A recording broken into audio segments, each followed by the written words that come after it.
Bullet line communications private limited. আপনারা দেখছেন express news, খবর নেয়, খবর দেয়।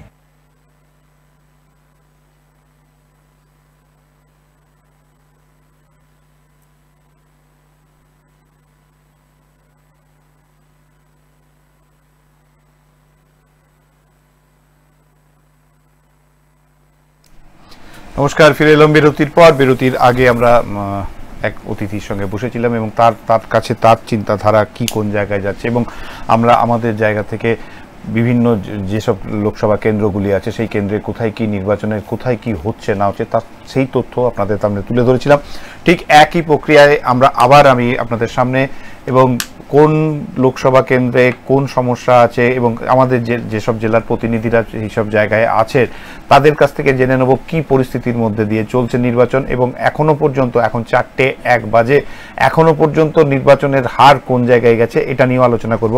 কিন্তু সেই আলোচনায় আমার সঙ্গী যিনি এবারে হয়েছেন, যিনি অতিথি হয়েছেন, তিনি বিশিষ্ট সাংবাদিক তমন্নাস পণ্ডিত। পণ্ডিতদা, তোমাকে স্বাগত অনুষ্ঠানে।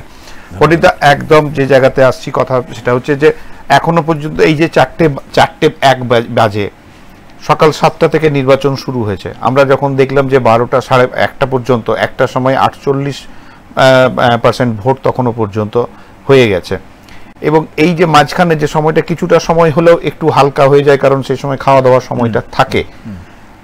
আজকের এই যে সার্বিক ধরো সকাল থেকে বিভিন্ন জায়গায় আমরা আলোচনা করছি বিভিন্ন বিষয় নিয়ে, এগুলো সকাল থেকে 8টা থেকে কন্টিনিউ আমরা মানুষের সামনে রয়েছি, মানুষের সঙ্গে রয়েছি এবং বিভিন্ন পরিস্থিতি নিয়ে উপর নজর রেখেছি এবং সেই জায়গায় যেটাই হচ্ছে তার প্রকৃত তথ্য যেটা আছে সেটাও জনসাধারণের কাছে আমরা তুলে ধরছি, আমাদের দর্শক বন্ধুদের কাছে তুলে ধরছি। আজকে তোমার মতে কোন জায়গায় দাঁড়িয়ে আছে, মানে নির্বাচনের পরিস্থিতিটা কিভাবে তৈরি হলো? না, প্রথম হচ্ছে এখন শেষ পর্যন্ত এখন তুমি যেটা বলছিলে, এখনো পর্যন্ত মোটামুটি যে হিসেব দেখা গেছে তাতে প্রায় 54 থেকে 55% ভোট পড়েছে এবং সেটা এখনো পর্যন্ত ভোটের পার্সেন্টেজ অনুযায়ী মোটামুটি ঠিকই আছে ধরে নেওয়া যায়, কেন এখনো বহু সময় আছে ভোটের প্রায়। কিন্তু আমি যে প্রসঙ্গটা দিয়ে উত্থাপন করতে চাই সেটা খুব দুর্ভাগ্যজনক, যেভাবে আমরা ভেবেছিলাম এবারে অন্তত, কারণ ইতিপূর্বে আমরা দেখেছি যে মুর্শিদাবাদ, মালদা ইলেকশন কমিশন যে দক্ষতার সঙ্গে কাজ করেছিল এবং সেখানে অন্যান্য বছরের মতো কোনো ঘটনা, সেখানে বড় কোনো ঘটনা সেখানে ঘটতে দেওয়া হয়নি এবং অত্যন্ত সুষ্ঠু এবং নির্বিঘ্নে ভোট সেখানে পার করতে পেরেছিল এবং কিছুটা হলেও আমরা অন্য রাজ্যের কাছে বদনামটা ঘোচাতে পেরেছিলাম 3 দফা পর্যন্ত। কিন্তু 4 দফাতে এসে আমাদের রাজ্যের সেই ভোট উৎসব আবার কিন্তু কলঙ্কিত একটা উৎসবের পর্যায়ে পড়তে শুরু করেছে এবং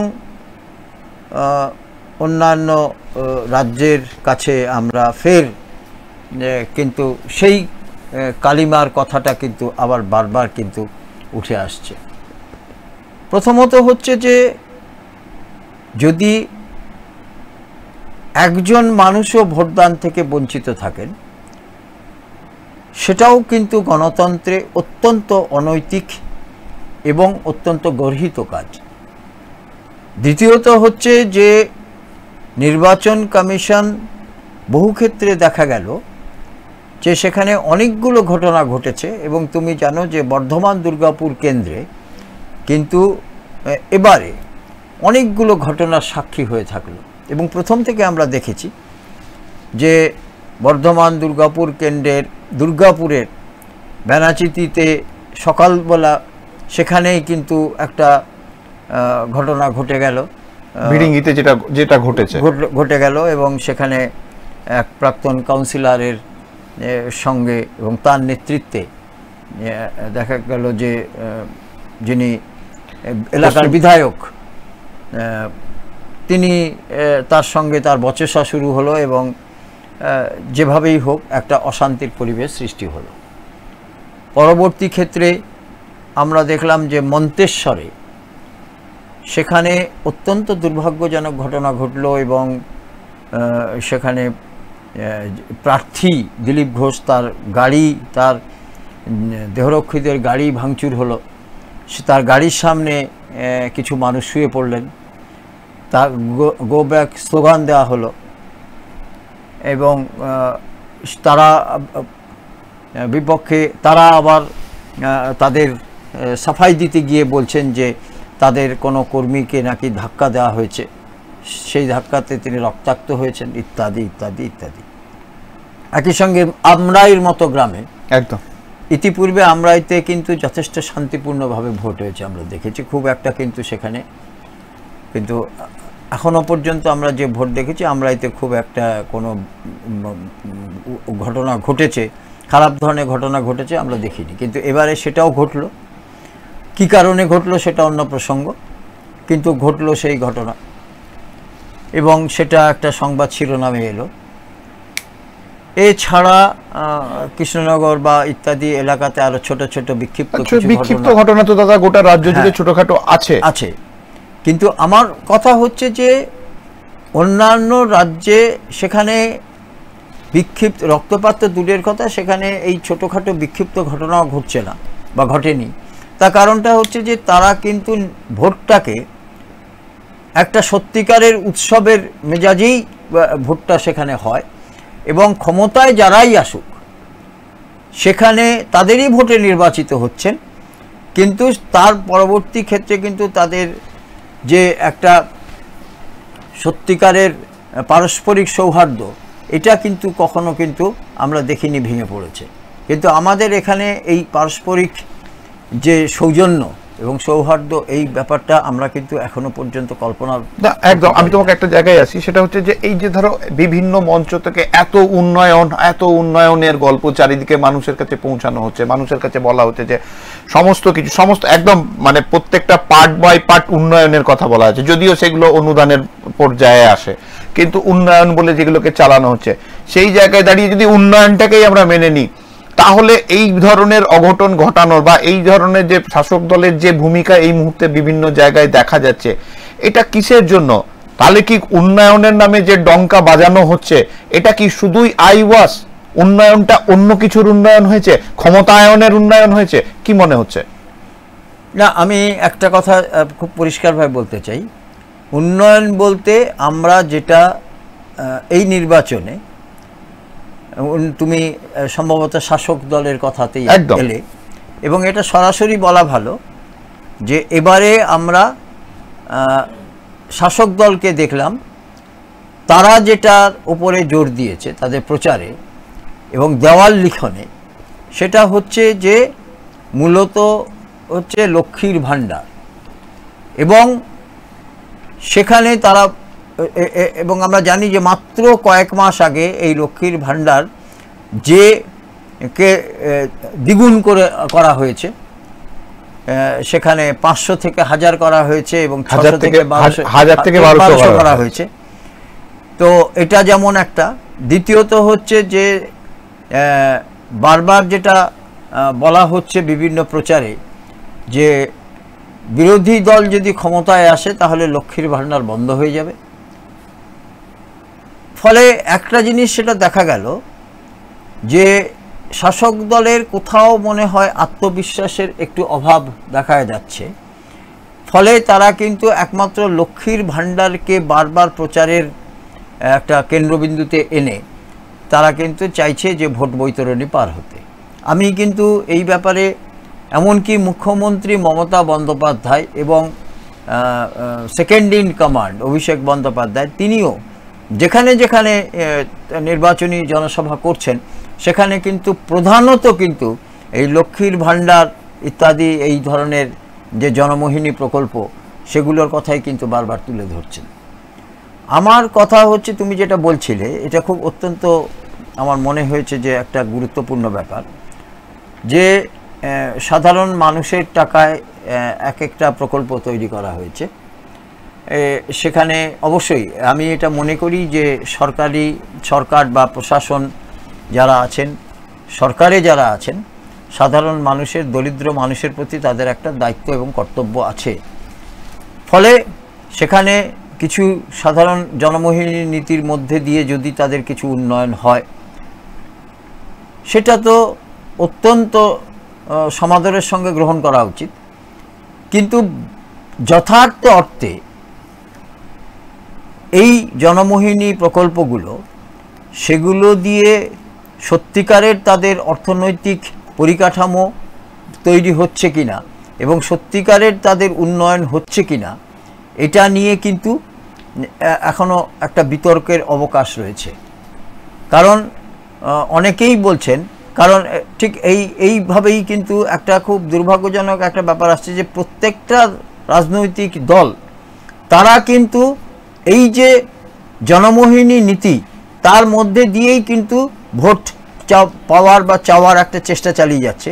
এমনকি আমরা বিরোধী দলকেও দেখলাম, তারা বলছেন যে আমরা অন্নপূর্ণার ভাণ্ডার তৈরি করব, সেখানে আমরা ৩,০০০ টাকা করে দেবো।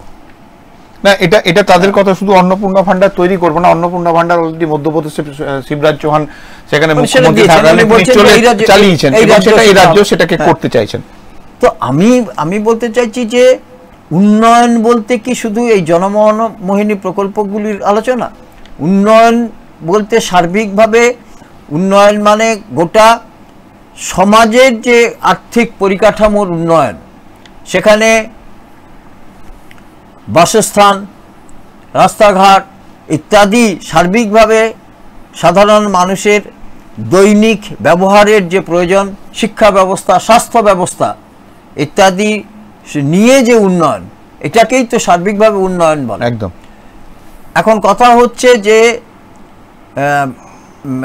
আমাদের সবথেকে বড় খামতি যেটা এই রাজ্যের, সেটা আমরা সবাই জানি এবং এটা বহু চর্চিত, যে প্রত্যেক বছরে বছরে এখানে অনেক টাকা খরচ করে সরকারিভাবে সেখানে শিল্পপতিদের নিয়ে একটা সামিট হয়, একদম, কিন্তু সেখানে শিল্প আসে না। এবং এখনও গত 11 বছর 12 বছর ধরে আমরা দেখিনি সেখানে কোনো বড় শিল্প এসেছে বা কেউ শিল্প করতে। এই যে তিনটে টার্মসে তিনটে বড় করে তোমার বিজনেস সামিট হয়ে গেল অলরেডি, ওটাই বলছি, কিন্তু তাতেও কোনো মানে শিল্পের মৌসাক্ষর এখনো পর্যন্ত কারোর সঙ্গে কারো দেখা যায়নি। অথচ বারবার একটা কথা আসে যে সেখানে বারবার দাবি করা হয়েছিল বিরোধীদের পক্ষ থেকে যে কত টাকা আসলে সেখানে শিল্প এসেছে বা কত টাকা সেখানে বিনিয়োগের প্রস্তাব এসছে, এটা নিয়ে একটা শ্বেতপত্র প্রকাশ করা হোক। কিন্তু সেটা নিয়ে আর কেউ, কোনো শাসক দল সেটা নিয়ে আর কোনো তাদের কিছুই এগোয়নি এবং শ্বেতপত্র প্রকাশ পায়নি। ফলে আমার যেটা কথা, একটা কথা খুব গুরুত্বপূর্ণ কথা সব্যসাচী, যেটা তুমি বললে যে অদ্ভুতভাবে দেখবে এবারে এই রাজ্যে যেখানে যত নির্বাচন যেখানে নির্বাচনী প্রচার হচ্ছে, বিরোধী দল হোক শাসক দল হোক, সেখানে কিন্তু উন্নয়নের কোনো কথা নেই। আমি আসবো তোমার কাছে এই উন্নয়নের কথা নিয়ে, কিন্তু আমাদের কাছে এই মুহূর্তে মুর্শিদাবাদের আমাদের প্রতিনিধি রক্তিম রয়েছে। রক্তিমের সঙ্গে কথা বলে নেব এবং দেখে নেব কি কোন পর্যায়ে এই মুহূর্তে। রক্তিম শুনতে পাচ্ছ? হ্যাঁ রক্তিম, আমাকে একটা জিনিস বলো, এখনো পর্যন্ত মুর্শিদাবাদের বহরমপুরে যে নির্বাচন চলছে আজকে কোন পর্যায়ে দাঁড়িয়ে আছে, আর কোন রকম কোনো অঘটনের ঘটনা বা কোনো অসুবিধার কোনো পরিস্থিতি তৈরি হয়েছে কিনা? দেখো, মুর্শিদাবাদের যে নির্বাচন সকালটা শুরু হয়েছে ঘটনার নিয়েই কিন্তু শুরু হয়েছে মুর্শিদাবাদ জেলায়। তো আমরা যেটা কিছুক্ষণ আগে দেখলাম মুর্শিদাবাদের বহরমপুরের দয়ানগর, সেখানে অধীর রঞ্জন চৌধুরী একটি বুথে যান। সেই বুথে গিয়ে কার্যত অধীর রঞ্জন চৌধুরী বুথ পরিদর্শন করেন। বুথ পরিদর্শন করে বেরিয়ে আসার সময়ে তৃণমূল কংগ্রেসের একটি যে নির্বাচনী কার্যালয় সেটি রাস্তার মাঝে ছিল, তার জন্য কিন্তু অধীর রঞ্জন চৌধুরী সেটি অভিযোগ জানান একেবারে নির্বাচন কমিশনে। পরক্ষণে দেখা গেল অধীর রঞ্জন চৌধুরীর যে কনভয়, সেই দয়ানগরে কিন্তু কনভয় আটকাতে দেখা গেল বহরমপুর থানার পুলিশকে এবং বহরমপুর সদরের যে ডিএসপি রয়েছে সেই ডিএসপির নেতৃত্বে কিন্তু অধীর রঞ্জন চৌধুরীর কনভয় আটকায়। দীর্ঘক্ষণ বচসা চলা অধীর রঞ্জন চৌধুরীর সঙ্গে ডিএসপি এবং পুলিশ কর্তাদের। পরবর্তীকালে পারমিশন দেওয়া হয় অধীর রঞ্জন চৌধুরীর ব্যক্তিগত গাড়ি এবং তার দুটি সিকিউরিটি গাড়ি, সেই দুটি গাড়ি যাওয়ার পারমিশন দেওয়া হলেও অন্য কোনো প্রেসের গাড়ি যেতে দেওয়া হবে না। যদিও অধীর রঞ্জন চৌধুরী ওই 3টি গাড়ি নিয়ে বেরিয়ে যান, পরক্ষণে প্রেসের গাড়িগুলি যেতে গেলে প্রেসের গাড়িগুলিকেও আটকায়। সংবাদ মাধ্যমের গাড়িগুলিকে আটকানোতে একেবারে কার্যত ফেটে পড়ে সংবাদ মাধ্যমের যে সমস্ত কর্মীরা। তারা কার্যত সুশান্ত রাজবংশী নামের যে ডিএসপি ছিলেন সেখানে মোতায়েন ছিলেন, সেই ডিএসপি কে কার্যত প্রশ্ন করতে শুরু করে কোন এখতিয়ারে কেন আটকাচ্ছেন এই গাড়ি, প্রেসের গাড়ি আপনারা কেন আটকাচ্ছেন। তারপরে আবার প্রেসের গাড়িকেও কিন্তু ছাড়ে এবং প্রেসের গাড়িও যেতে পারে, সেখান থেকে যায়। পাশাপাশি আমরা যদি দেখি মুর্শিদাবাদের বড়োয়া সেখানে লাঠিচার্জ, পাশাপাশি মুর্শিদাবাদের বহরমপুরের একটি বুথ, সেই বুথে কার্যত দেখা গেল একেবারে যেটা শুনতে পাওয়া যাচ্ছে যে দুজন কর্মী, শাসক দলের দুজন কর্মী, তারা নাকি সেখানে গিয়ে ছাপ্পা ভোট দিচ্ছিল, রিগিং করছিল বুথ, তাদেরকে কার্যত সেন্ট্রাল বাহিনী আটকে রাখে, সেটা কিন্তু এখনো পর্যন্ত জানা যাচ্ছে। তুমি দূর একটা জায়গা বলো, সেটা হচ্ছে যে অধীর রঞ্জন চৌধুরীর গাড়ি যখন আটকানো হয় পুলিশের তরফ থেকে এবং তার পরিপ্রেক্ষিতে অধীর রঞ্জন চৌধুরী যে ধরনের বক্তব্য তিনি রেখেছিলেন এবং পুলিশের ভূমিকা নিয়ে পুলিশকে দলদাসে পরিণত হয়েছে এই ধরনের মন্তব্য তিনি করেছিলেন। কিন্তু আমার যেটা জানা সেটা হচ্ছে যে সংবাদ মাধ্যমের গাড়ি আটকাচ্ছে পুলিশের এই ভূমিকা এবং তাকে ডিএসপি কে প্রশ্ন করা হলে তিনি প্রশ্ন থেকে এলাকা ছেড়ে সরে যাওয়ার চেষ্টা করেন। পুলিশ কি তারপরও কোনো এর সদুত্তর দিতে পেরেছে? না, একেবারেই সেই উত্তর কিন্তু ডিএসপি বা পুলিশের উচ্চপদস্থ এসপি থেকে শুরু করে ডিআইজি কেউ সেই সদুত্তর দিতে পারেনি কেন সংবাদ মাধ্যমের গাড়ি আটকানো হলো। তবে যেটা পুলিশের পক্ষ থেকে সূত্র মারফত আমরা জানতে পারছি সেটা হচ্ছে যে নির্বাচন কমিশনে তৃণমূল কংগ্রেস বা শাসক দলের পক্ষ থেকে অভিযোগ করা হয়েছিল অধীর রঞ্জন চৌধুরীর সঙ্গে বিশাল কনভয়ে যাচ্ছে, ভোটারদের অসুবিধা হচ্ছে বা ভোটাররা প্রভাবিত হচ্ছে। সেই জায়গায় দাঁড়িয়ে অধীর রঞ্জন চৌধুরীকে প্রথমে আটকানো হয়। তিনটি গাড়ি ছাড়া হলে প্রেসের গাড়িগুলিকে আটকানো অধীর রঞ্জন চৌধুরীর কনভয়ের সঙ্গে যাতে তারা না যেতে পারে, সংবাদ মাধ্যমের কর্মীরা কংগ্রেস পার্টির সঙ্গে যাতে না যেতে পারে। আমরা যারা রয়েছি এখানে সংবাদ মাধ্যমের কর্মী, তারা যেটা নির্বাচন কমিশন থেকে পাস দিয়েছে আমাদেরকে, সেই পাস দেখায় আমাদেরকে এখতিয়ার রয়েছে যাবার, তবুও সেই গাড়ি কিন্তু ছাড়া হচ্ছে। পরক্ষণে যখন সাংবাদিকরা প্রশ্ন করতে শুরু করে তখন কিন্তু সাংবাদিকদের গাড়ি ছাড়া হয়েছে। এই যে অবস্থা, পুলিশের অবস্থান যে সে প্রেসের গাড়ি এবং অধীর রঞ্জন চৌধুরীর কনভয়ের মধ্যে পার্থক্য খুঁজে পাওয়া যাচ্ছে না, তাহলে কি এটাই ইঙ্গিত করছে যে অধীর রঞ্জন চৌধুরী যে ধরনের অভিযোগ করছেন যে পুলিশ দলদাসে পরিণত হয়েছে, এটাই কি তার প্রমাণ করছে ওখানে মুর্শিদাবাদে?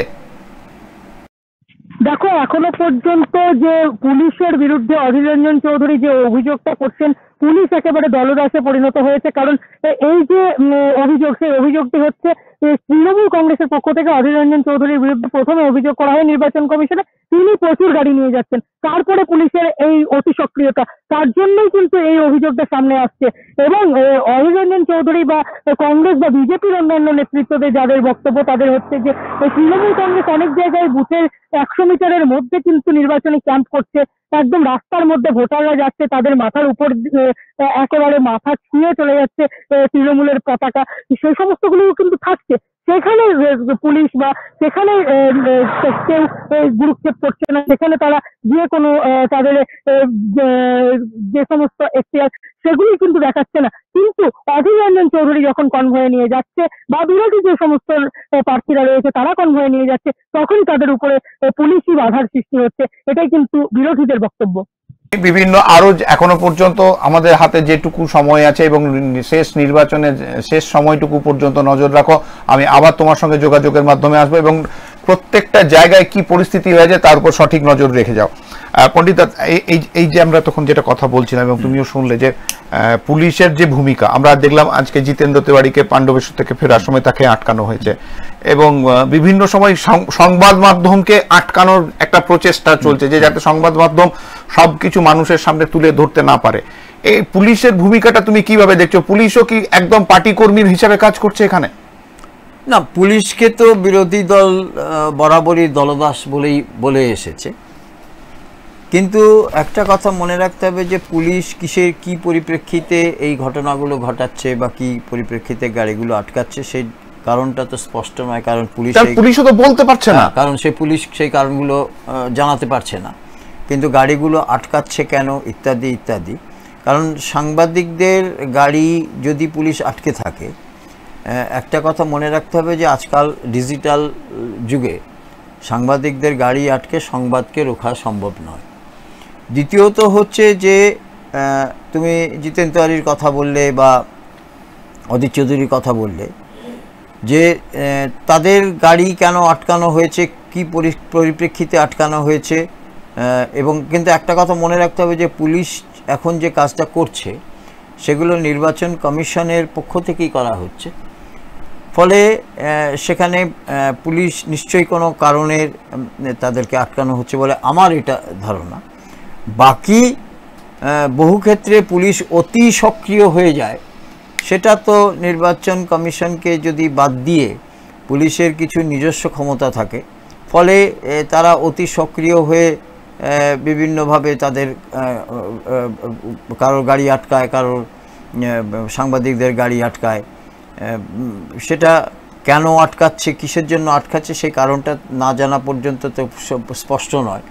কিন্তু এখনো পর্যন্ত যেটা দেখা গেছে যে পুলিশের ভূমিকা নিয়ে কিন্তু বিরোধীরা এখনো পর্যন্ত কিন্তু তারা ব্যাপক সমালোচনা করছে এবং দলদাস পুলিশ ইত্যাদি তাদের যেটা বলার কথা তারা সেটা বলছে।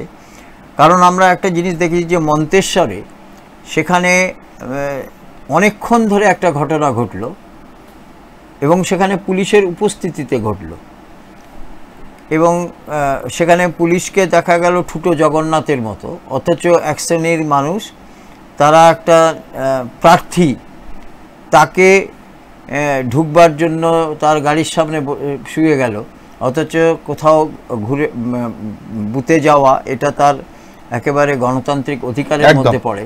সেখানে তাকে আটকানো হলো, কিন্তু সেখানে পুলিশের উপস্থিত থাকলেও পুলিশের ভূমিকা, সক্রিয় ভূমিকা আমরা দেখতে পেলাম না।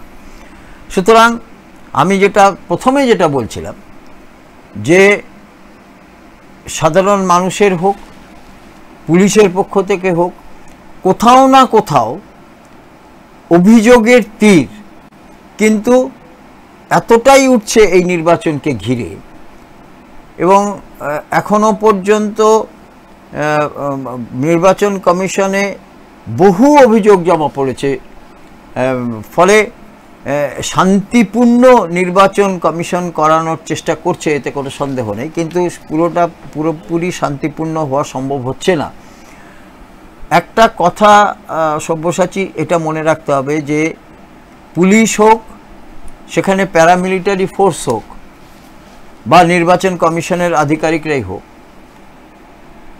তারা যতই চেষ্টা করুন, সাধারণ মানুষের যদি সহযোগিতা যদি না পাওয়া যায় তাহলে কিন্তু কোনো নির্বাচন কিন্তু সুষ্ঠুভাবে পালন করা যাবে না। একদম। আমাদের দুর্গাপুরের প্রতিনিধি বিজয় ধর, পণ্ডিত তোমাকে আটকালাম, আমাদের মধ্যে এই মুহূর্তে সে আমাদের কাছে রয়েছেন, ওর সঙ্গে একটু তো কথা বলে নি। যে বিজয়, তুমি এই মুহূর্তে কোথায় আছো এবং কি পরিস্থিতি? এই মুহূর্তে আমি রয়েছি পলাশদিয়া স্কুল, এবং পলাশদিয়া স্কুলে সকাল থেকে সুন্দরভাবে ভোট চলছে এবং এলাকাবাসীরা সবাই বলছে এই মুহূর্তে আমাদের এখানটা যারা তাদের মুখে দু চারটে কথা আমাদের লাইভ নিচ্ছি।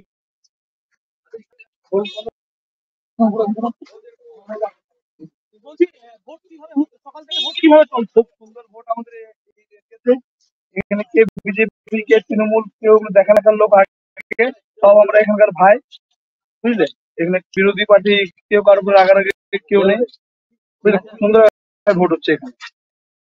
আমার নাম সমীর।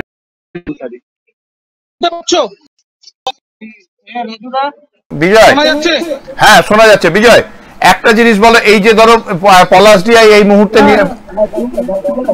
একদম হ্যালো, হ্যাঁ বিজয়, পলাশডিয়া স্কুলে তুমি দেখাচ্ছ যে এখানে একটা সৌহার্দ্যের বার্তা রয়েছে, ওখানে মানুষ সবাই ওদের অনুযায়ী, ওদের কথা অনুযায়ী, কে বিরোধী দল কে শাসক দল দেখার নেই, সবাই একসঙ্গে সেই জায়গার মধ্যে দিয়ে রয়েছে এবং নির্বাচন করাচ্ছে।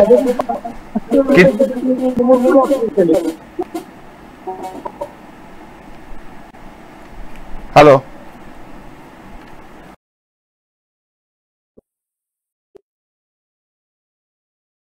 সংযোগের জায়গাটা কেটে গেছে, আমরা আবার চেষ্টা করব তার সঙ্গে পিসিআরকে বলবো সঙ্গে যোগাযোগ করার জন্য।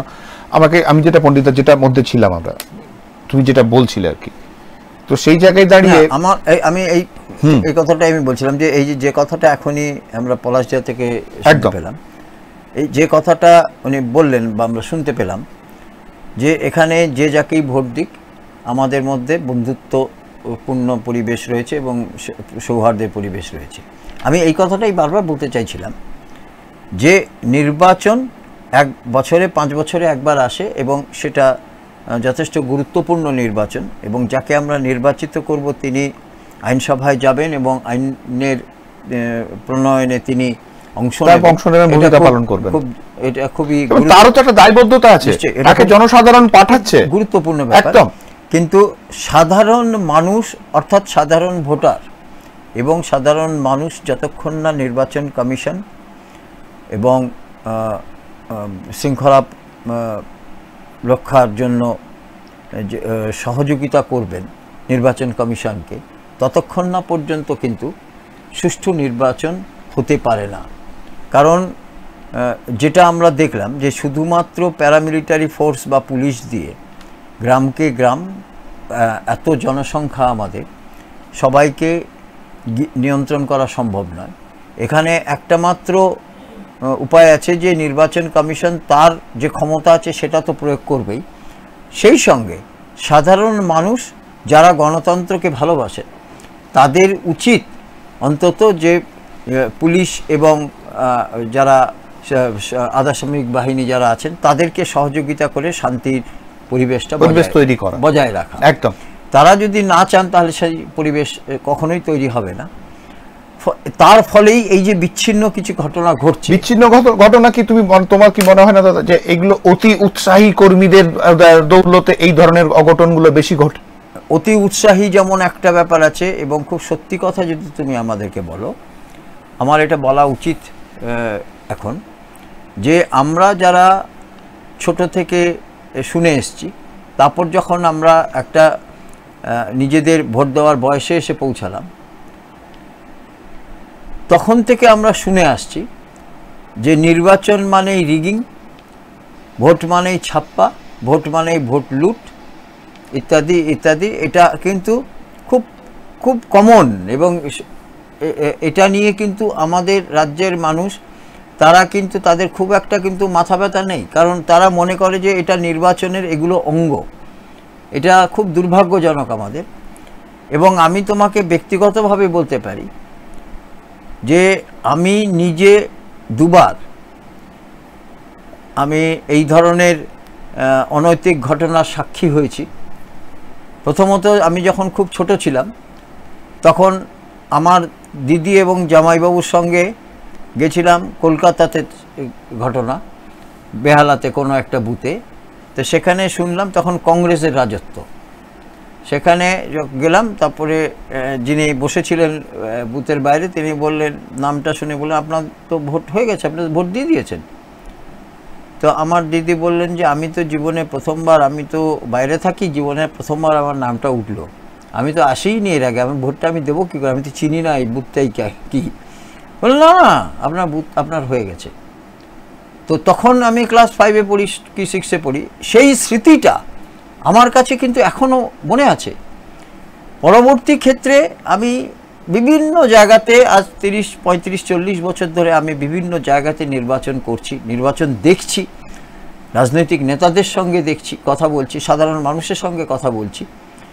কিন্তু এটা দেখেছি যে সাধারণ মানুষের মনেও কিন্তু এই একটা ভীতি আছে, এবং তাদের মধ্যে কথা আছে যে সকাল সকাল ভোটটা দিয়ে দিই, না হলে আবার পরে ভোট হবে কিনা কোনো ঠিক নেই।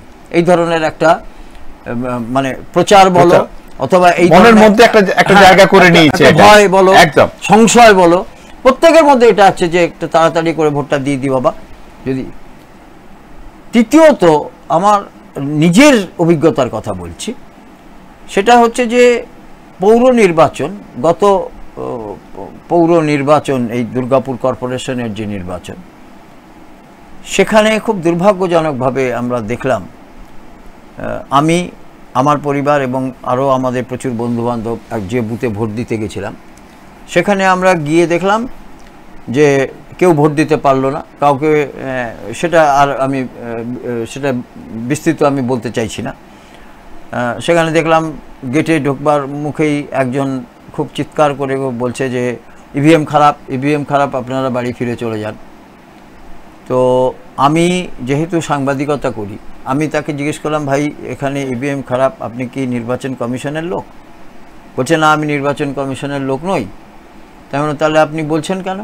বলছে আমি এই অনেক বয়স্ক মহিলারা আছেন, বয়স্ক পুরুষ আছেন, তারা কষ্ট করে বুথ পর্যন্ত যাবেন, ওই জন্য আমরা বলছি যে এখনই এখান থেকে চলে যান। তো এবং তারা চলেও গেল। মোটামুটি 11টা 12টার পর থেকে বুথগুলো প্রায় বন্ধ হয়ে গেল, বুথে আর কিছু ছিল না। এটা আমার একটা একেবারে নিজস্ব অভিজ্ঞতা। ফলে আমি এটা বলতে পারি যে এটা সকলের ক্ষেত্রে হয়েছে কিনা জানি না, হয়তো অনেকে দিতে পেরেছেন, হয়তো দিতে পারেননি, কিন্তু গণতান্ত্রিক অধিকার প্রয়োগ করাটা এটা মানুষের কিন্তু মাতৃদুগ্ধের মতোই, কিন্তু এটা তার অধিকারের মধ্যে পড়ে। ফলে আমি একটা কথা কখনোই বলতে পারবো না যে আমরা তো এত উন্নয়ন করছি, রাস্তা তৈরি করছি, আমরা সুপার স্পেশালিটি হসপিটাল তৈরি করছি, সাধারণ মানুষেরকে পরিষেবা দিচ্ছি, সেখানে ভোট দিলেন না দিলেন কি এসে গেল, এই ধরনের কথাও আমরা শুনতে পেয়েছি। কিন্তু একটা কথা মনে রাখতে হবে যে ভারতবর্ষের নাগরিক হিসাবে আমার প্রথম মানে সাবালক হিসাবে আমার প্রথম দায়িত্ব হচ্ছে সংবিধানকে রক্ষা করা এবং ভোটটা দেওয়া। অনেকে ভোট দেন না, কেন দেন না সেটা ইচ্ছায় হয়তো দেন না, কেউ অনিচ্ছায় দেন না, অনেকে নোটায় দেন, সেটা আমি বলতে পারছি না। কিন্তু সাধারণত যেটা নিয়ম সংবিধান অনুযায়ী ভারতবর্ষের প্রত্যেকটা নাগরিকের, বৈধ নাগরিকের, অবৈধ নয়, আমরা তো শুনেছি যে অনেক অবৈধ নাগরিকও নাকি ভোট, একদম, কিন্তু বৈধ নাগরিকের ভোটটা দেওয়া তার গণতন্ত্রের যে পরিকাঠামো তাকে মজবুত করে। সেখানে কিন্তু উন্নয়নের সঙ্গে এর কোথাও কোনো সম্পর্ক নেই, দূরতক সম্পর্ক নেই। উন্নয়ন হচ্ছে প্রশাসনিক ঘটনা, প্রশাসনিক ব্যাপার। এবং একটা কথা মনে রাখতে হবে যে উন্নয়নটা কিন্তু জনসাধারণের টাকাতে উন্নয়ন হয়। উন্নয়ন কোনো নেতা তার ব্যক্তিগত ব্যাংক অ্যাকাউন্ট থেকে টাকা এনে কিন্তু উন্নয়ন করেন না। উন্নয়নটা আমরা যারা ট্যাক্স দিই, আমাদের সেই প্রত্যেক ট্যাক্স পেইড তার অর্থের উপরেই সমস্ত কিছু উন্নয়ন দাঁড়িয়ে আছে। সুতরাং উন্নয়ন করেছি তাই ভোট দেওয়ার কি প্রয়োজন, এই কথাটা আমার কাছে অন্তত একটা অপরাধ বলে মনে হয়। এবং শুধুমাত্র উন্নয়ন একটা আলাদা পার্ট, আর ভোট দেওয়া, গণতান্ত্রিক অধিকার রক্ষা করা, এটা একটা অন্য পার্ট।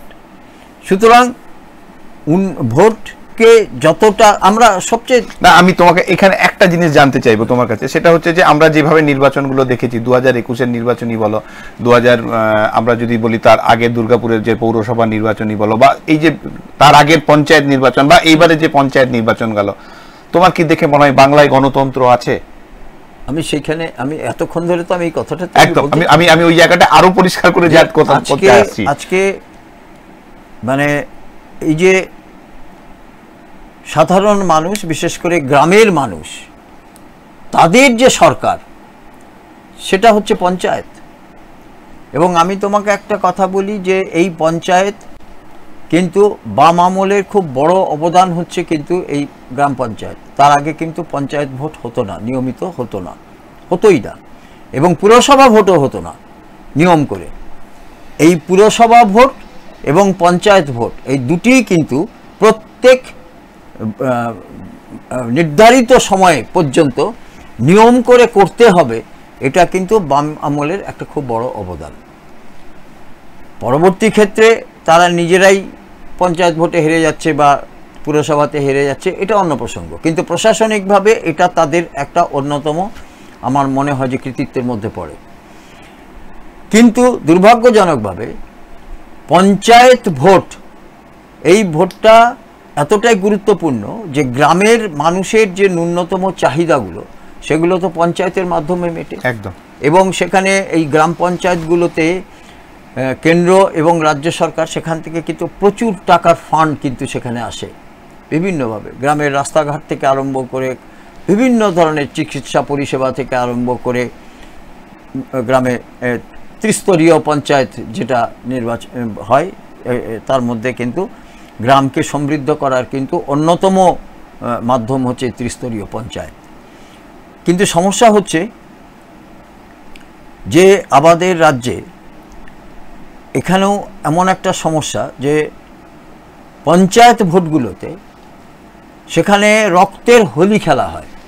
তোমাকে আমি বলছি বিগত পঞ্চায়েত নির্বাচনে এবং বাম আমলের শেষ পঞ্চায়েত নির্বাচনে সেখানে একমাত্র মুর্শিদাবাদে সেখানে 57 জন প্রাণ হারিয়েছিলেন শুধুমাত্র মুর্শিদাবাদে, এবং প্রায় সব মিলিয়ে প্রায় 100-150 ওপরে সেখানে প্রাণহানি ঘটেছিল। পরবর্তী ক্ষেত্রে পরিবর্তনের পরে যে সরকার এলো তারপরেও কিন্তু পঞ্চায়েত ভোটে কিন্তু সেই রক্তের হোলি আমরা বন্ধ করতে পারলাম না, এবং সেখানেও কিন্তু একইভাবে কিন্তু পঞ্চায়েতের প্রথম হচ্ছে যে পঞ্চায়েতের দিন ঘোষণার পর থেকেই সেখানে একটা রীতিমতো একদম সরাসরি সেখানে খুনোখুনি শুরু হয়ে যায়। এই সেখানে কিন্তু এবং অবশ্যই বেশিরভাগ ক্ষেত্রেই বিরোধী দলের যারা তারাই এই খুন খারাপিতে তারাই বেশিরভাগ ক্ষেত্রে মারা যায়। কিন্তু আমার কথা হচ্ছে যে এই ধরনের ঘটনা ঘটা এটা কিন্তু গণতন্ত্রের পক্ষে অত্যন্ত বিপজ্জনক একটা ঘটনা, কারণ গ্রামটা শহর কিন্তু দাঁড়িয়ে থাকে এবং শহরের যে সার্বিক উন্নয়ন সেটা কিন্তু দাঁড়িয়ে থাকে গ্রামের ওপরে। আজকে গ্রাম থেকে সার্বিকভাবে যদি খাদ্যশস্যের যোগান যদি আমরা গ্রাম থেকে না পেতাম তাহলে শহরের মানুষকে আজকে এই এত সুরম্য অট্টালিকা বা রাস্তাঘাট তৈরি করা সম্ভব ছিল না। কিন্তু গ্রামের মানুষকে আমার ধারণা এখনো পর্যন্ত যতটা তাদের পাওয়া উচিত ততটা আমরা তাদেরকে দিতে পারিনি। তারা সরাসরি বঞ্চনার শিকার, বিশেষ করে শিক্ষা ক্ষেত্রে, স্বাস্থ্য ক্ষেত্রে, এবং সবথেকে বড় কথা গ্রামের মানুষের এখনো পর্যন্ত বহু মানুষের বিভিন্ন ক্ষেত্রে যে কুসংস্কার সেখান থেকে তাদেরকে আমরা মুক্ত করতে পারিনি। এই কুসংস্কার মুক্ত করাটাও কিন্তু শিক্ষার অন্যতম অঙ্গ। ফলে কি হয়, এখনো পর্যন্ত আমরা কিন্তু সার্বিকভাবে যতই আমরা নিজেদেরকে বড়াই করি উন্নত দেশ বা আমরা উন্নত রাজ্য বলে বা শিক্ষিত মানুষ বলে, কিন্তু শিক্ষাটাকে আমরা যতক্ষণ না পর্যন্ত রাজ্যে রাজ্যে গ্রামে গ্রামে ছড়িয়ে দিতে পারবো ততক্ষণ পর্যন্ত কিন্তু শিক্ষার কোনো মূল্য নেই, মূল্যহীন। আজকে তুমি এই যে গ্রামে গঞ্জে যে আমরা ছোটোগুলো বিক্ষিপ্ত ঘটনা যেগুলো দেখছি, বিশেষ করে এগুলোর মধ্যে কিন্তু কোনো আমি মনে করি না যে কোনো খুব সত্যিকারে যারা সচেতন মানুষ, যারা শিক্ষিত মানুষ, সচেতন মানুষ, তারা এই ধরনের কোনো ধরনের অনৈতিক কাজে জড়িয়ে পড়বেন। আচ্ছা, আমি তোমাকে একটা জায়গা বলি, যেমন আমরা দেখলাম, আমরা ব্রেকিংয়েও চলছে এটাকে নিয়ে, সেটা হচ্ছে যে বহরমপুরের কিছু বুথে ছাপ্পা ভোটেরও একটা অভিযোগ উঠে আসছে, যে কিছু কিছু বুথে ছোট ছোট করে বিক্ষিপ্ত ঘটনার মধ্যে থেকে ওখানেও হয়েছে এটা। এবং আরেকটা জিনিস যেটা, সেটা হচ্ছে যে তুমি আমাকে বলো যে আমরা আলোচনার মধ্যে এত কিছু আলোচনা করছি, কিন্তু এবারের যে সার্বিক ভোট, আমরা যদি 2019 সালে ভোটের কথা ভাবি, তাহলে 2019 সালে যা ভোট পড়েছিল আর কি, তাদের ভোট অফ মার্জিনের জায়গায় প্রায় 84-85% পর্যন্ত ছিল। সেই জায়গায় আজকেও আমি অনেকের সঙ্গেই কথা বললাম, আমরা এই অনুষ্ঠানে বসে বসে তাদের সঙ্গে কথা হচ্ছিল, এবং সেটা তাদের ধারণা বা আমাদের প্রতিনিধিদের যেটা মত, সেখানে হচ্ছে 70 থেকে 75%-এর মধ্যে একটা ভোটের জায়গা যাচ্ছে। তো ভোট অফ মার্জিন অনেকটা হলেও পার্সেন্টেজের জায়গা থেকে কমছে। এই কমার মূলের পেছনটা কি মনে হচ্ছে তোমার? কি পরিযায়ী শ্রমিকরা যারা বাইরে গেছে তারা আসতে পারছে না, নাকি অন্য কোনো যেটা এতদিন ধরে শাসক দল বা যারা অন্য পন্থা ব্যবহার করতো সেই পন্থাটাকে আটকে দেওয়া গেছে? না, আমার দুটো কথা মনে হয়েছে, এটা আমার একেবারে নিজস্ব ব্যক্তিগত ধারণা। সেটা হয়েছে যে পরিযায়ী শ্রমিক প্রায় আমাদের রাজ্যের প্রায় 50-60 লক্ষ পরিযায়ী শ্রমিক বাইরে থাকেন। বিহার বা উত্তরপ্রদেশের আরও অনেক বেশি থাকে। তুমি দেখবে, লক্ষ্য করবে যে এবারে বিহারে ভোট পার্সেন্টেজ অত্যন্ত কম হয়েছে। এটা একেবারেই ঘটনা যে এবারে সম্প্রতি 1-1.5 মাস আগে থেকে যে একটা প্রচণ্ড তাপপ্রবাহ যেভাবে গোটা দেশে কে পুরো মানে প্রায় একটা এমন একটা অসহ্য পরিস্থিতির মধ্যে নিয়ে গেছিল যে সেখানে কিন্তু প্রচুর পরিযায়ী শ্রমিক কিন্তু এই গরমের মধ্যে সেখানে কিন্তু এসে ভোট দিয়ে আবার ফিরে যাওয়ার কথা, তারা আর সেটা ভাবতে পারেননি। দ্বিতীয়ত হচ্ছে যে এখন যাতায়াত করে আসা দীর্ঘ সময়, সেখান থেকে ট্রেনে করে আসা আবার সেখান থেকে ফেরত যাওয়া, এটাও অনেকের পক্ষে সম্ভব ছিল না। সেই দায়িত্বটা তারা আর নিতে চাইছেন না, কারণ মানুষ অনেকটা সচেতন হয়েছেন এবং তারা, যেটা আমার মনে হয়েছে এই ধরনের তাদের মধ্যে হয়েছে যে আমরা যেখানেই ভোট দিয়ে যাই আমাদের তো কাজ করতে আসতে হবে বাইরে, আমরা ভোট দেব পশ্চিমবঙ্গে, কাজ করব বাইরে, তাহলে আমি ভোটটা দিয়ে আমার লাভটা কী? এটা তাদের মধ্যে অবশ্যই কাজ করেছে, একটা সাইকোলজি কাজ করেছে। আরেকটা কথা, এটা খুব গুরুত্বপূর্ণ, যে কথাটা আমি তোমাকে বলছি এবং তুমি যেটা এখনও বললে যে কিছু কিছু বুথে এখনও ছাপ্পা বা রিগিংয়ের অভিযোগ উঠছে। রিগিং এবং ছাপ্পা ছাড়া, এই অভিযোগ ছাড়া এই রাজ্যে আজ পর্যন্ত কোনো ভোট হয়েছে সার্বিকভাবে 100% সুন্দর ভোট হয়েছে, সুষ্ঠু ভোট হয়েছে, এইরকম কোনো নজির নেই। যদি এই অভিযোগটা না উঠতো তাহলেই আমরা ভাবতাম যে এটা একটা অস্বাভাবিক ব্যাপার। এবং এটা একদম ঘটনা, যে পরিমাণ ছাপ্পা বা রিগিং আমরা জানতাম কোথায় কোথায় হয়, কিভাবে হয় এবং কারা করে, সেটা কিন্তু এবারে কিন্তু এটা ঘটনা যে সেই যে পরিস্থিতিটা সেটা কিন্তু অনেকটাই কমের দিকে। তার একটা কৃতিত্ব হচ্ছে যে এবারে ভোটটা এমন বিচ্ছিন্নভাবে করানো হচ্ছে, তাতে করে অনেক বেশি করে অনেক সেখানে যেমন প্যারামিলিটারি ফোর্স সেখানে ব্যবহার করা সম্ভব হচ্ছে, তেমনি অনেক বেশি সময় নিয়ে নির্বাচন কমিশন গুছিয়ে তাদের কাজটা করতে পারছে। প্রথম দফা আমরা 3টে জায়গাতে মাত্র ভোট দেখেছি, তারপরে দেখলাম আবার 3টে, তারপরে 4টে, আজকে দেখলাম 8টা। এই ধরনের যে কাজগুলো, সুতরাং এইগুলোর মধ্যে এইটা একটা নজরদারি থাকার ফলে সেখানে কিন্তু নিশ্চিতভাবেই সেখানে কিন্তু অনেকটাই কিন্তু এই যে ছাপ্পা বা রিগিংয়ের ভোট, এটা অন্তত 5 থেকে 6% ভোট তো নিশ্চয়ই কমেছে। এবং যার কিন্তু অঙ্কটা কিন্তু আমরা দেখতে পাচ্ছি, হিসেব যদি তুমি করো 75%-এর সঙ্গে 6% ধরলে 81%, এই 81-82 এবং পরিযায়ী শ্রমিকদের যে কিছু একটা অংশ, সেটা হিসেব করলে কিন্তু এটাই দাঁড়ায় যে মূলত এই কারণেই ভোটটা কিন্তু কমেছে। আমার ব্যক্তিগতভাবে আমি এখনো পর্যন্ত মনে করি যে এত বড় দেশ আমাদের, 140 কোটি মানুষের দেশ এবং এত বড় রাজ্য আমাদের, সেখানে মানুষের সহযোগিতা ছাড়া 100% সুষ্ঠু ভোট করা কখনোই সম্ভব নয়। কোনো না কোনো বিচ্ছিন্ন ঘটনা তো ঘটবেই, কারণ নির্বাচন কমিশনের অনেকগুলো ক্ষমতার সীমাবদ্ধতা আছে। যেমন 200 কিলোমিটার ছাড়িয়ে গেলে, 200 মিটার ছাড়িয়ে গেলে সেখানে অনেকেই দাঁড়াতে পারেন, 200 মিটারের মধ্যে তার যাতায়াতের অধিকার নেই। এবার 200 মিটারের বাইরে সেখানে কি হচ্ছে, সেখানে ভোটারদের প্রভাবিত করা হচ্ছে কিনা, ভয় দেখানো হচ্ছে কিনা, সেগুলো নির্বাচন কমিশনের হাতে নেই।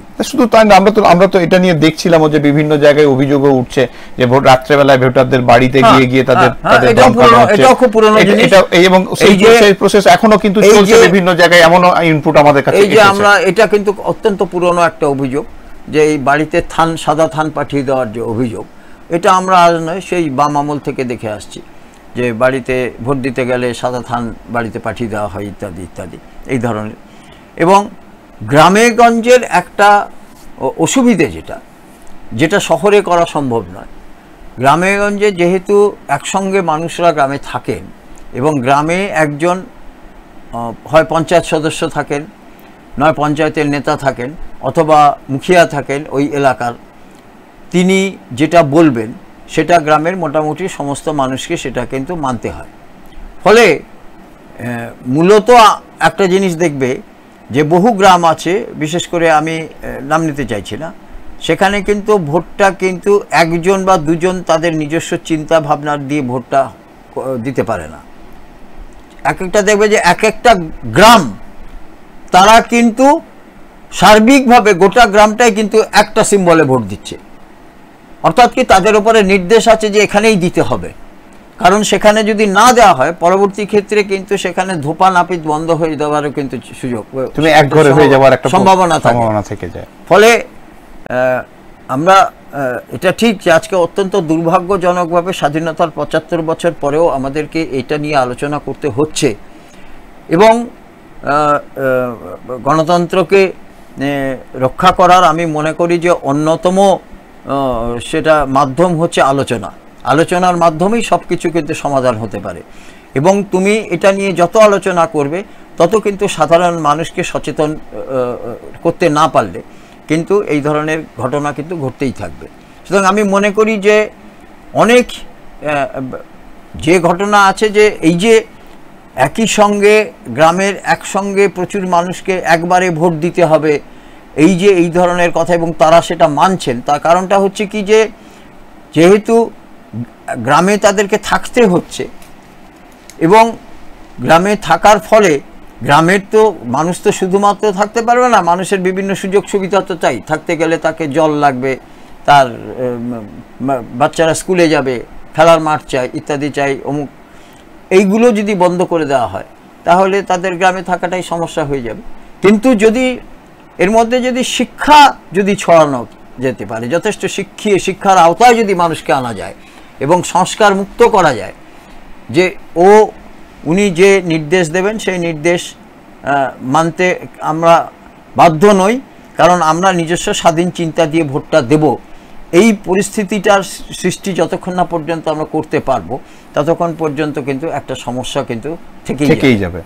সুতরাং এখনো পর্যন্ত আমি মনে করি যে আজকে অন্তত আমাদের রাজ্যের যে বাইরের আমি জাতীয় অন্যান্য যে ন্যাশনাল চ্যালেঞ্জ যেগুলো আছে সেগুলো আমি বিভিন্নভাবে যেটা দেখলাম, বন্ধুবান্ধবদের সঙ্গে করলাম, কথা বললাম, মোটামুটি বাইরের রাজ্যের ভোট অত্যন্ত সুষ্ঠুভাবে ভোট হচ্ছে যাকে বলে, সেখানে সেই রকম কোনো ঘটনা ঘটেনি। এবং আমাদের রাজ্য সার্বিকভাবে এটাও একটা অভূতপূর্ব ঘটনা যে যেভাবে আমাদের রাজ্য ভোটটা হচ্ছে এবারে, এবং আজও হয়তো কিছু বিক্ষিপ্ত ঘটনা ঘটেছে একদম, কিন্তু একদম শান্তিপূর্ণই বলা যেতে পারে। যদি ছোট ছোট ঘটনাগুলোকে আমরা দূরে সরিয়ে রাখি তাহলে কিন্তু যে মানে আমরা বিগত দিনে যে নির্বাচন দেখে এসেছি সেই নির্বাচন থেকে এবারের নির্বাচন কিন্তু একদম আলাদা বলা যেতে পারে, একদমই আলাদা। এবং মানুষ অনেকটা দেখো তুমি এটাতে তোমাকে মানে মানুষ সচেতন হয়েছে। ওই যে আমি তোমাকে একটু আগে বললাম যে অতি উৎসাহী মানুষের যদি মানে যারা রাজনৈতিক কর্মী রয়েছে যারা অতি উৎসাহী এবং যারা নিজের কানে বা নিজের চোখকে না দেখে নিজের কানটাকে না ঠিকঠাক করে অন্যের উপর নির্ভরশীল হয়ে যারা রাজনীতি করে তাদের ক্ষেত্রে তো এই ধরনের অঘটন ঘটানোটাই তাদের কাজের মধ্যে পড়ে যায়, এটা তো অস্বীকার করার কোনো জায়গা নেই। কিন্তু তার মধ্যে থেকেও আমরা যেভাবে কাজ এবারের নির্বাচন দেখছি আর কি, তাতে একটা জায়গা কিন্তু খুব পরিষ্কার যে প্রত্যেক দলের ক্ষেত্রে, এবং এটা কিন্তু নির্বাচন কমিশনকে একটা বড় মানে জায়গায় তুলে আসে যে তারা কিন্তু এটার জন্য যে মূল জায়গাটা নিয়েছিল এবং তারা একদম পরিষ্কার প্রথম দিন থেকে এসে পরেই তারা এলাকার জেলার ডিএসপি এবং এসপি বা যেখানে কমিশনার আছে কমিশনার তাদের উপর দায়িত্ব চাপিয়েছিল যে কোনো অঘটন বা কোনো রকম কোনো দুর্ঘটনা ঘটলে সরাসরি তাদের উপর দায়িত্ব দেওয়া হবে। এবং আরেকটা জিনিস তুমি পণ্ডিতা দেখবে যে নির্বাচনের আগে বেশ কিছু ওসি আইসি যাদের সরিয়ে দেওয়া হয়েছে, যাদের নির্বাচন থেকে দূরে থাকা উচিত, নির্বাচনের কোনো কাজে তারা মানে কোনো রকম কাজ করতে পারবে না।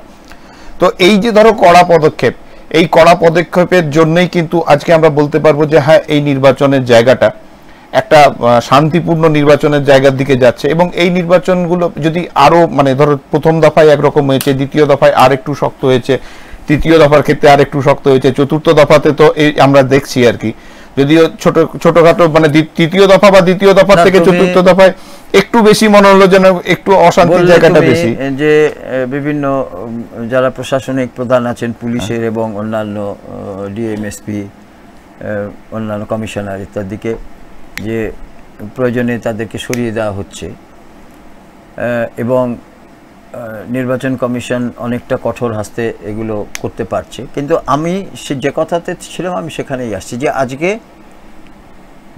বিরোধী দল তারা প্রশাসনিক আধিকারিকদের তারা বলছেন যে দলদাস, এবং আজকে সেটা বলতে হচ্ছে বলে তাদেরকে কিন্তু সরাতেও হচ্ছে। একদম যেদিন এই পরিস্থিতি আর থাকবে না, যেদিন সাধারণ মানুষ তারা তাদের ভোটটা নির্ভয়ে দিতে পারবে, সেদিন কিন্তু আর কোনো এসপিকেও সরাতে হবে না, কোনো ডিআইজিকেও সরাতে হবে না। একদম একদম একদম। আজকে তারা দিতে পারছে না বলে কিন্তু এই অভিযোগগুলো আমরা সব সময় চাইবো যে সেই দিনটা আমাদের সামনে ফিরে আসুক, যে কাউকে কোনো জায়গা থেকে তার নিজের জায়গা থেকে সরে যেতে হবে না এবং শান্তিতে নির্ভয়ে মানুষ তার নির্বাচনের যে অধিকার সেই অধিকার দিতে থাকবে। আমাদের সময় এই মুহূর্তে শেষ, একটা ছোট্ট বিরতির জন্য যেতেই হবে। আবার বিরতির পর ফিরে আসছি অন্য আরো কোনো অতিথির সঙ্গে। এখনকার মতন এইটুকুই।